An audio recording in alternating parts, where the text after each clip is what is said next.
राधे राधे कुंज बिहारी से हदास। सबसे पहले तो क्षमा की वीडियोस नहीं आ पा रही थी क्योंकि मैं वृंदावन में थी, वहाँ थोड़ा नेटवर्क इशू था और मेरा मोबाइल में अपडेट न होने के कारण नेट नहीं चल रहा था, इसलिए वीडियोस नहीं आ पाई। और आपने मेरे राधा वल्लभ का आनंद और वीडियो देखी, मुझे बहुत खुशी है कि आप सबने वो वीडियोस देखी। और सबसे ज़्यादा जितना मुझे आनंद आया अपनी लाली के जन्म उत्सव में, उतना ही मैं सोचती हूँ कि सारे सनातनियों को, जितने भी लाली के सेवक हैं, भक्त हैं, उन सबको जितना मुझे आनंद आया उतना ही आपको आया होगा। मेरा आनंद तो आपने राधा वल्लभ में देख लिया। मैं आप सबका भी कमेंट करिएगा कि आपने कैसे मनाया राधाष्टमी, और आप वृंदावन गए कि नहीं गए, कि आपने कानपुर ही में राधाष्टमी सेलिब्रेट करी तो कैसे करी बताइएगा, क्योंकि आप सबसे बात करके मुझे जितनी खुशी होती है, क्योंकि मेरे टरिया स्थान के गुरु भाई बहन मिल जाते हैं तो आनंद दुगना हो जाता है। और भी जितने नए नए भक्त आते हैं तो भी मुझे बहुत आनंद आता है और अच्छा लगता है। और आपने मुझे इतना प्यार दिया, कमेंट कर रहे हैं, धीरे धीरे मेरे सब्सक्राइबर्स भी बढ़ रहे हैं, तो उन सभी का धन्यवाद। जो मेरी वीडियोस पसंद करते हैं, लाइक करते हैं और सब्सक्राइब भी करते हैं, तो उन सभी का धन्यवाद। और साथ में अब जो हमारे आनंद की बात है वो तो मैं किसी और दिन करूँगी। अगर आप उसकी वीडियो अलग से चाहते हैं तो वो वीडियो ज़रूर आएगी।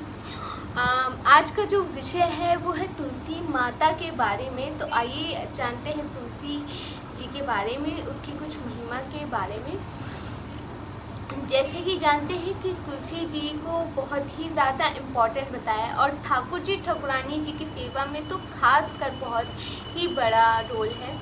और अगर मैं आपसे कहूँ कि तुलसी जी का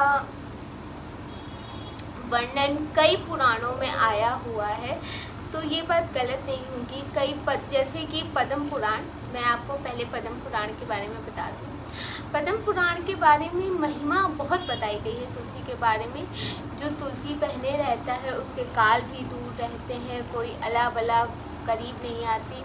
और आप जो भी प्रसादी लेते हैं, जो भी बाहर या आप घर के अंदर प्रसाद पा रहे हैं या बाहर आप पा रहे हैं, आप कुछ भी बाहर खा रहे हैं, वो सब आप गले में तुलसी जब बंधी रहती है तो गले के नीचे जब प्रसाद कोई भी उतरता है, भोजन कोई भी उतरता है, तो वो सब प्रसाद हो जाता है ठाकुर जी का। और कहा जाता है जिनके घर तुलसी लगती है और उसमें अगर मंजरी निकल आए और मंजरी में फूल खिल जाए तो कहते हैं राधा का स्वयं, राधा महारानी का, हमारी राधा रानी का स्वयं वास हो जाता है। मैं आपको वीडियो बना के ज़रूर यूट्यूब में डालूँगी। मेरे ऊपर बहुत तुलसी लगी हैं और उनमें छोटे छोटे से फूल निकले हैं। पद्म पुराण में लिखा है कि मंजरी में अगर फूल निकले तो कहते हैं राधा रानी का वास हो जाता है। उसकी कथा ये है कि तुलसी जिसके भी घर लग जाए तो उसे समझना चाहिए कि लक्ष्मीपति की सीधे सीधे आप पे कृपा हो गई, मोहिनी बिहारी जी की, हमारे ठाकुर जी ठाकुरानी की कृपा हो गई। क्योंकि जो उसके मूल में जो बीज में होते हैं ब्रह्मा का वास होता है, ऊपर पत्तियों में विष्णु जी का होता है, और जो मंजरी में होता है वो शिव शंकर का होता है।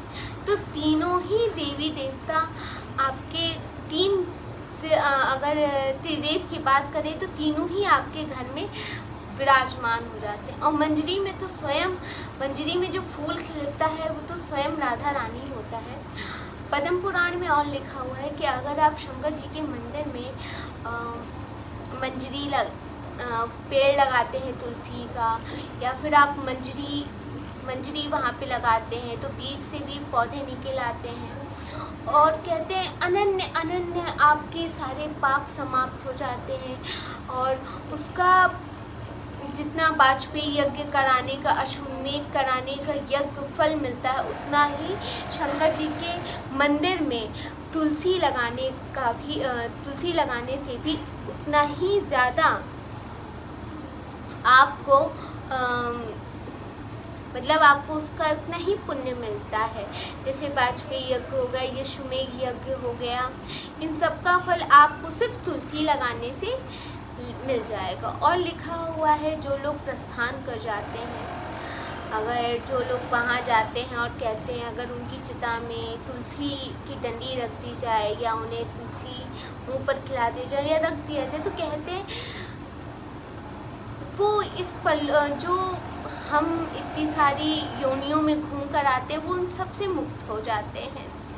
और ठाकुर जी सीधे ही उनको अपना आशीर्वाद, अपना प्रेम देते हैं और उसके जितने भी पाप होते हैं वो तुरंत ही तत्क्षण कट जाते हैं। तुलसी की मतलब सूखी डंडी, अगर बाकायदे अगर मान लीजिए तुलसी आपके घर में कभी सूख भी जाए तो उन सूखी हुई डंडियों को भी या सूखे हुए पेड़ को भी आप बिल्कुल भी ना फेंकें, उसे रख लें। कभी भी आप यज्ञ करें, जैसे नवरात्र आ रहे हैं तो बहुत लोग नवरात्र में डेली यज्ञ करते हैं, तो यज्ञ में आप लकड़ियाँ तो लाते ही हैं, साथ में अगर तुलसी के पेड़ सूख रहे हैं तो उन्हें छोटी डंडी पे बना लें और यज्ञ में यूज़ कर लें, क्योंकि जो उससे धुआं निकलता है तो पूरे घर की शुद्धि भी हो जाती है और वो एक वातावरण में पॉजिटिव वाइब भी देती है।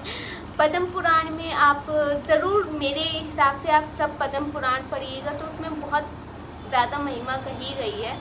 मैं आपको इतने समय में इतनी ही बता पाई, और भी ज़्यादा ग्रंथों में तुलसी की महिमा कही गई है। और अगर जो भी तटीय स्थान से जुड़े हैं या किसी अन्य संप्रदाय से जुड़े हैं और तुलसी धारण करें, तो मैं यही कहूँगी कि तुलसी धारण करें, धारण रखे रहें, क्योंकि कहते हैं इससे काल भी दूर रहता है और आपको ऐसा लगेगा आपको मोहिनी बिहारी जी आपके साथ में है, ठाकुर ठाकुरानी जी एकदम साथ में है, आनंद दे रहे हैं। और मैंने आपसे कहा कि आप जो भी प्रसाद खाएंगे, जो भी भोजन आप लेंगे वो प्रसाद बन जाएगा। तो इससे ज़्यादा और अच्छी बात क्या है? तुलसी की महिमा बहुत ही बहुत ज़्यादा है। मैं अगर इतनी देर की वीडियो में कहूँ तो शायद 1-2 घंटे ही निकल जाए, पर मुझे लगता है 1-2 घंटे तक कोई नहीं देख पाएगा। पता नहीं सुनना चाहे कि ना सुनना चाहे, पर अगर कभी ऐसा हुआ तो हम उतनी देर की भी वीडियो बनाएंगे। और भी ऐसे ही स्वामी जी के बारे में मैं उनकी स्वामी जी के बारे में कल एक किताब पढ़ रही थी, मैं उससे और भी चीज़ें आपको तटीय स्थान के बारे में, स्वामी हरदास जी के बारे में बताती रहूँगी। वैसे भी मेरे बड़े पापा भैया भाभी सब साथ ही बैठे हुए हैं, तो इन्हीं के साथ अब मैं डेली वीडियोस बनाऊंगी। और बस आप भी मेरे साथ ऐसे बनते रहिए, चैनल लाइक करिए, सब्सक्राइब करिए और बस कमेंट में राधे राधे कुंज बिहारी सी हरदास लिखना बिल्कुल मत भूलिए। तो इसी के साथ ये वीडियो यही समाप्त होती है। अब हम आपसे कल मिलेंगे नए विषय के साथ। तो राधे राधे कुंज बिहारी सी हरदास।